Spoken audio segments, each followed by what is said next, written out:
हम अपना अनुभव कहते हैं, जितनी असुविधा होती उतने श्यामा श्याम में मन डूबता है, जितनी सुविधा होती विषय में डूबता है, श्यामा श्याम में नहीं। इसकी चाल में मत फंसो, आपके लिए कह रहा हूं। कुछ दिन पहले एक उपासक कई बातें रखी कि मेरी अशांति का कारण मेरा मंत्र में मन नहीं लगता। चलो राधा राधा बोलो, इसमें भी नहीं लगता। किसमें लगता है? इसमें लग, चलो वो जपो। मुझे बाहर निकलना अच्छा, कमरे में पड़े रहो, वहीं टिफिन आ जाएगा, वहीं दूध आ जाएगा ना, मुझे सब। अब खड़े रो रहे हो, क्या करें? भागो, कहां भागोगे? भागो, देखो विश्राम मिलेगा। कुछ ऐसे मंदबुद्धि के हैं, सोचते हैं शरीर को छोड़ दे, तो छोड़ के देख लो, अनंत जन्म भटकते रहोगे, कहीं विश्राम नहीं मिलेगा। जानते हो शरीर छोड़ना कोई विश्राम स्थान है क्या? अगर इस महान महिमा में मानो शरीर को तुमने तनिक भी अहित किया तो ऐसे ऐसे शरीर मिलेंगे जहां बूंद पानी नहीं मुंह में जाएगा, और तड़पते रहोगे, क्लेशित होते रहोगे। अज्ञान की धरा में कब तक अपना नाश करते रहोगे? कब तक ये नकारात्मक सोच का पोषण करते रहोगे? अरे कई कई दिन महात्माओं को भोजन नहीं मिलता, लोग गालियां देते हैं, धक्के मारते हैं। हमने देखा है, दिगंबर हैं वाराणसी में, ऐसे हाथ फैलाए दरवाजे खड़े हैं, वहां से कुल्हड़ मारा जा रहा है उनके ऊपर, और ये हम देख रहे हैं, देखा है, क्योंकि बाबा की अलबेली नगरी है। कुछ नहीं, मुस्कुरा के चल देते हैं। आपको क्या होता है? आपके पास तो वस्त्र हैं, आपके पास तो वास की व्यवस्था है, आपको तो भोजन मिल रहा है। वहां भोजन के लिए भूख से विवश होकर के जाते हैं, और वहां कहीं भी कभी भी वो जगत गुरु आपको ऐसा पक्का करेगा, पक्का समझ लीजिए। आप सोचे कि प्रतिकूलता ना आवे, ऐसा हो नहीं सकता। लिख लीजिए, यदि आप सच्चे मार्ग पर चलेंगे तो इसकी चढ़ाई ही प्रतिकूलता है। ऊर्जा शक्ति प्रतिकूलता से बढ़ती है, अनुकूलता से ऊर्जा शक्ति नष्ट होती। परमार्थ की ध्यान रखना, जीवन में जितनी प्रतिकूलता आएगी तन मन के द्वारा, उतने अध्यात्म की ऊंचाई पर उपासक चढ़ता है। निज अनुभव की बात। श्री सन्यासी सदगुरुदेव भगवान वाराणसी समाधि मठ आदेश किया कि बद्रीनारायण चलना है। कोई संतों का उत्सव था वाराणसी के,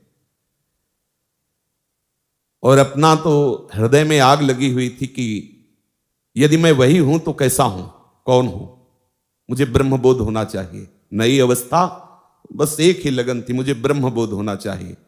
गुरुदेव भगवान का आदेश बद्रीनाथ। मुझे पता था कि वहां व्यवहार का उत्सव है, भंडारा और सब जैसा होता है संतों का, ऐसा मन में लगा कि गुरु आज्ञा का उल्लंघन। और ये आग, जो आग थी, उसने हमें आदेश किया बनारस से बाहर नहीं जाना। क्या करें? उस समय तक समाधि मठ में रहते थे, मुमुक्ष भवन के पास है। एकदम अंदर से निश्चय आया, एक बार कूदो। बस एक दो वस्त्र लिए बाहर निकले तो जो गेट द्वारपाल थे, और उनका इस समय आप कहां जा रहे हैं? तो हमने कहा प्रश्न करने की जरूरत नहीं, सदगुरुदेव भगवान पूछे तो कह देना 80 घाट में है। चले गए, क्योंकि पास कुछ ले रहे थे, चेक करने की जरूरत नहीं। आश्रमों में ऐसा होता, और ऐसा होना भी चाहिए कि उनकी सुरक्षा में सहयोग देना चाहिए जो जहां है, क्योंकि उससे भी तो प्रश्न होते हैं। 80 घाट में जब आए तो निश्चय किया, यह हम हृदय की बात करें, आज के बाद कभी अर्थ स्पर्श नहीं करेंगे जब तक ब्रह्मबोध नहीं होगा। आज के बाद किसी के दरवाजे पर भिक्षा के लिए नहीं खड़े होंगे, और किसी को अपना मित्र नहीं बनाएंगे। वाराणसी के घाटों में रहने का निश्चय, आकाश वृत्ति से जो मिल जाएगा हमारे पास आ जाएगा, हमारे विश्वास पूर्वक, ऐसा नहीं कि दान पुण्य जैसा तो हम उसे पालेंगे, ऐसा भावना करके। संध्या काल में देखा, दंड लिए हुए गुरुदेव भगवान आए, साष्टांग दंडवत किया। उनका क्या उद्दंडता है? हमारी उद्दंडता तो है, पर हम रोने लगे क्योंकि हृदय में पीड़ा थी। उनका महाराज जी, आपको हृदय की बात कहता हूं, जब तक मुझे ब्रह्म बोध नहीं होता मुझे कुछ अच्छा नहीं लगता। मुझे बद्रीनारायण जाना और वहां संतों की संगोष्ठी, मुझे बस एक आग लगी हुई, मुझे ब्रह्म बोध। ऐसे होता है ब्रह्म बोध, घाट में पड़े रहने से भिक्षा तो चाहिए ना, वास तो चाहिए ना, ऐसे ऐसे होता है। वो तो गुरु का मतलब माता होती है ना, अत्यंत दुलार। हम आपके सामने वचन देते हैं, किसी के घर में नहीं जाएंगे, किसी आश्रम में नहीं जाएंगे, किसी छत के नीचे नहीं, यही घाट में रहेंगे, किसी से मांगेंगे नहीं, अर्थ नहीं छुएंगे। कभी आपको कोई ये कहेगा नहीं कि आपका शिष्य ऐसा, कभी आप निश्चिंत रहिए। बोले जो मन आवे सो करिए, चले गए। और काफी दिनों के बाद जब उन्हीं घाटों पे मिले तो ऐसे दंड सहित ऐसे हृदय से लगाया, बस ऐसे मौन रहे, कुछ बोले नहीं, बस ऐसे। अब कभी इतना सेतुआ मिल जाता जैसे भिक्षुकों को बांटते हैं, कभी 1-2 पीस बर्फी मिल जाती, गंगा जलपान। कई कई दिन, अन्नपूर्णा का धाम है, पर कई कई दिन ये सब्जी रोटी दाल ये जो अपने भरपेट पाते नहीं मिला। एक दिन विवस्ता हुई, गुरुदेव को वचन दिए थे, इसलिए मांगना का तो भाव ही नहीं था आश्रम में किसी के जाने का। नहीं तो मुमुक्ष भवन में खुला संतों के लिए भंडारा, आप जब जाओ वहां भिक्षा मिलती है। लेकिन वो जो आग थी ब्रह्मबोध प्राप्त करने की, उसने ये सब कर दिया। दरवाजे पे जाके बैठ गए, मांगना नहीं है लेकिन बैठ गए।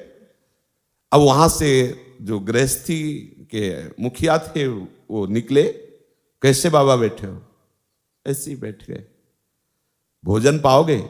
उनका जैसी प्रभु की इच्छा, महादेव की जैसी इच्छा, बैठो। 2 घंटे तक नहीं आए। 2 घंटे बाद आए। अच्छा भोजन के लिए हमने नहीं कहा था, उन्होंने ही कहा, पर गए इसी इरादे से थे अंदर से कि कुछ तो उनका हम लोग प्याज लहसुन पाते हैं, आप प्याज लहसुन पाते हैं? उनका नहीं। तो बोले फिर जाइए।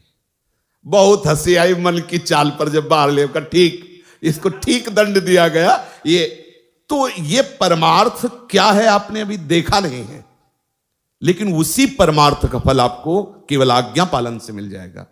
आपने देखा कहां है कि मन कैसा उपद्रव करता है, किस किस तरह से, और ठाकुर कैसे जला के उसे परिपक्व करते हैं। ये वृंदावन धाम है, ये सब आपको यहां नहीं करना है। आप तो बस श्यामा श्याम रज में लौटना है। जब हम आपको समझाते हैं तो आपको लगता है कि कुछ तो हम में है।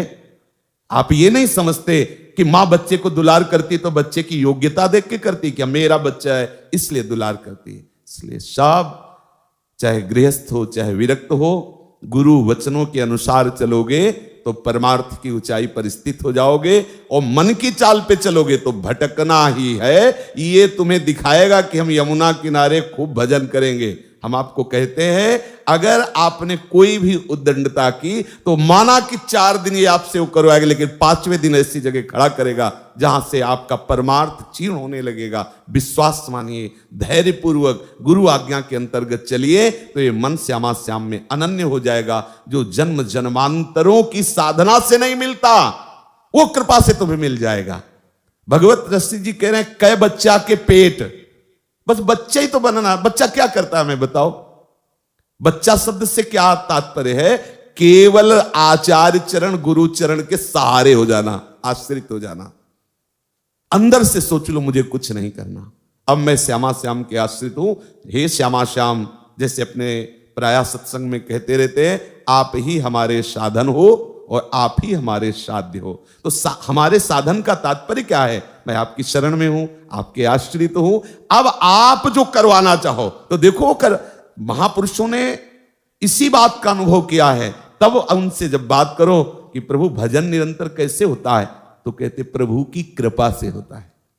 किसी भी सिद्ध महापुरुष से बात करके देखो, आपके जीवन की इस उच्चतम अवस्था पर पहुंचने का आपका क्या साधन रहा है, तो कहते सिर्फ गुरु कृपा, सिर्फ आचार्य कृपा, सिर्फ भगवत कृपा। किसी भी महापुरुष से पूछ लो, क्योंकि जो वास्तविक भजन होता है वो दिखाई देता है कि मैं कर नहीं रहा, ये तो प्रभु की तरफ से हो रहा है। सच्ची मानिए, ऐसे ही चल रहे हो, अचानक वृत्ति फंसी, कोई हमारा चिंतन नहीं, और क्या कहां से कहां पहुंचा दिया कि चलने की ताकत नहीं रही। कहीं ऐसा लगा कि कहीं गिर न जाए, कोई आश्रय लेके बैठ, कोई चिंतन हमारा नहीं, कोई प्रयास हमारा नहीं, कहां पहुंचा दिया। इसलिए आश्रित हो जाओ, दृढ़ता पूर्वक आश्रय श्री श्यामा श्याम के चरणारविंद का, और अनन्य चिंतन प्यारे जू के नाम का, रूप का, लीला का। बैठ जाओ, ये सब मन की जो भागा दौड़ हटाओ, विश्राम कर लो।